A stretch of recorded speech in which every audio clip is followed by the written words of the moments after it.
धर्मदत्त नाम के व्यापारी की एक बड़ी सी मिठाई की दुकान थी। उस दुकान की मिठाई बहुत प्रसिद्ध थी। भाई धर्मदत्त, मिठाई का तो कोई जवाब।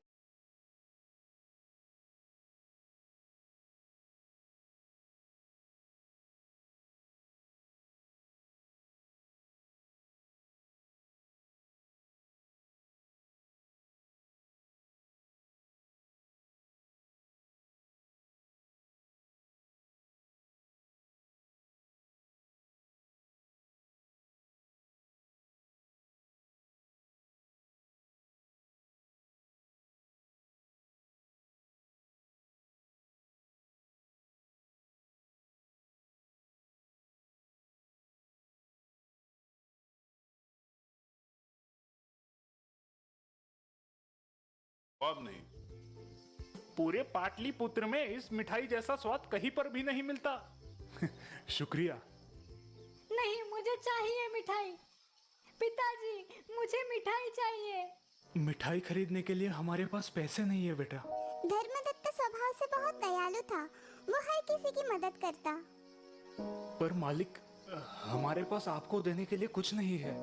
कोई बात नहीं, मेरा बेटा भी इसी के उम्र का है। और हाँ, अगर देने के लिए कुछ नहीं है तो तुम्हारा आशीर्वाद ही दे दो। हैं? भगवान आपको और आपके परिवार को सदा खुश रखे। जहाँ एक तरफ लोग धर्मदत्त और उसके परिवार को आशीर्वाद देते थे, वही दूसरी तरफ उसके दो छोटे भाई मन ही मन उसकी तरक्की से जलते थे। अरे इसी तरह ये मुफ्त में मिठाई बांटेगा तो जल्द ही दुकान का दिवाला निकल आएगा। भाइयों के इस स्वभाव की धर्मदत्त को जरा भी भनक नहीं थी। वो अपने भाइयों से उतना ही प्यार करता था जितना वो अपनी पत्नी सुशीला और अपने बेटे कुमार से करता था। धर्मदत्त के दोनों भाई और उनकी पत्नियां धर्मदत्त के साथ एक ही मकान में रहते थे। दोनों भाइयों के भविष्य को लेकर धर्मदत्त चिंतित था। उसे अपना व्यापार बढ़ाना था और उसी सिलसिले में एक दिन वो नदी से होकर बाहर गांव जा रहा था। अचानक नदी में तेज बाढ़ आई और धर्मदत्त की नाव उलट गई। धर्मदत्त की मृत्यु हो गई। धर्मदत्त की मृत्यु के बाद उसके दोनों भाई उसकी दुकान और मकान पर कब्जा कर लेते हैं। अब इस घर पर तुम्हारा कोई अधिकार नहीं, निकल जाओ यहाँ से। भाइयों के इस बर्ताव से सुशीला बहुत दुखी हो जाती है और शहर छोड़कर एक छोटे से गांव में आकर रहने लगती है। सब कुछ खो देने के बावजूद भी सुशीला हार नहीं मानती। वो लोगों के घर में बर्तन मांजकर अपना गुजारा करती है। अरे ये क्या, अभी तक बर्तन ही मांज रही हो? जल्दी करो, तुम्हें ये कपड़े भी धोने हैं। अरे अभी तक काम खत्म नहीं हुआ और ये कपड़े कौन धोएगा? भगवान, तुम तो बड़ी आलसी निकली। माँ का ये हाल मैं नहीं देख सकता। मुझे जल्द ही कुछ करना पड़ेगा।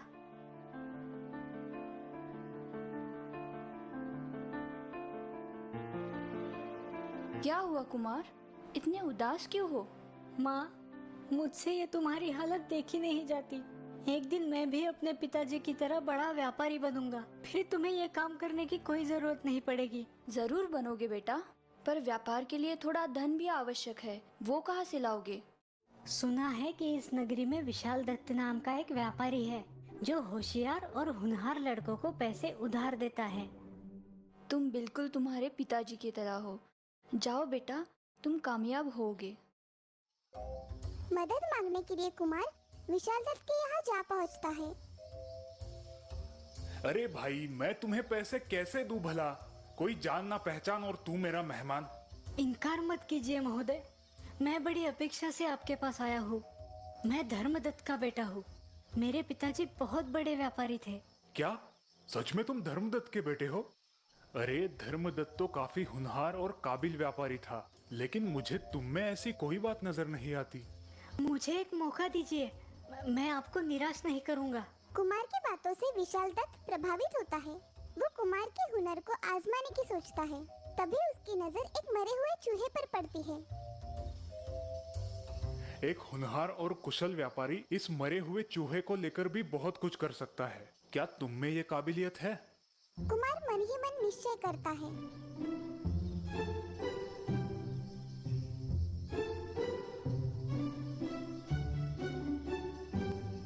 जी आभारी हूँ महोदय। मैं मरे हुए चूहे से ही काम चला लूंगा।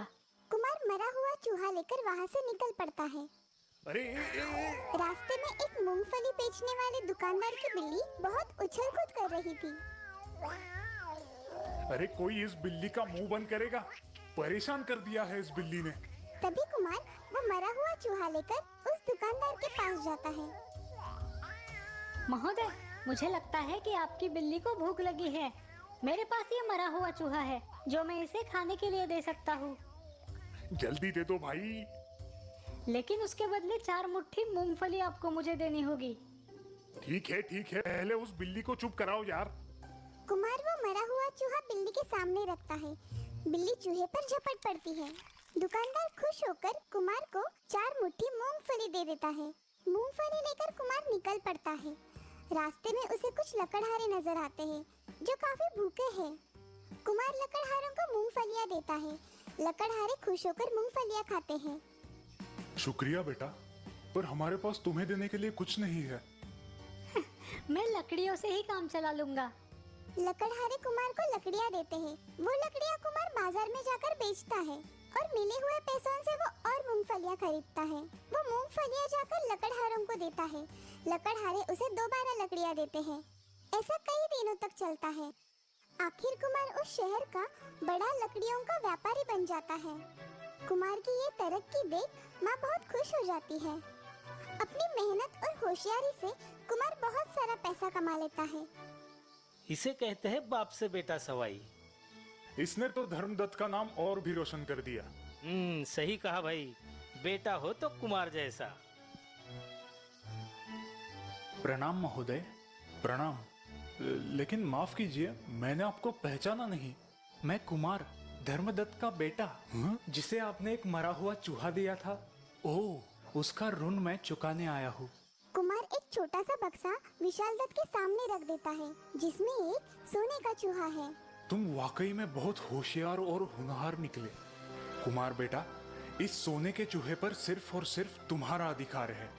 ये तुम्हारी मेहनत और लगन का प्रतीक है, इसलिए तुम इसे अपने पास रखो। तुमने एक मरे हुए चूहे से अपना उत्कर्ष साधा है, इसीलिए तुम्हें आज से मूषकवाणी नाम से ही जाना जाएगा और तुम्हारी कीर्ति का डंका चारों देशों में बजेगा। ये मेरा तुम्हें आशीर्वाद है।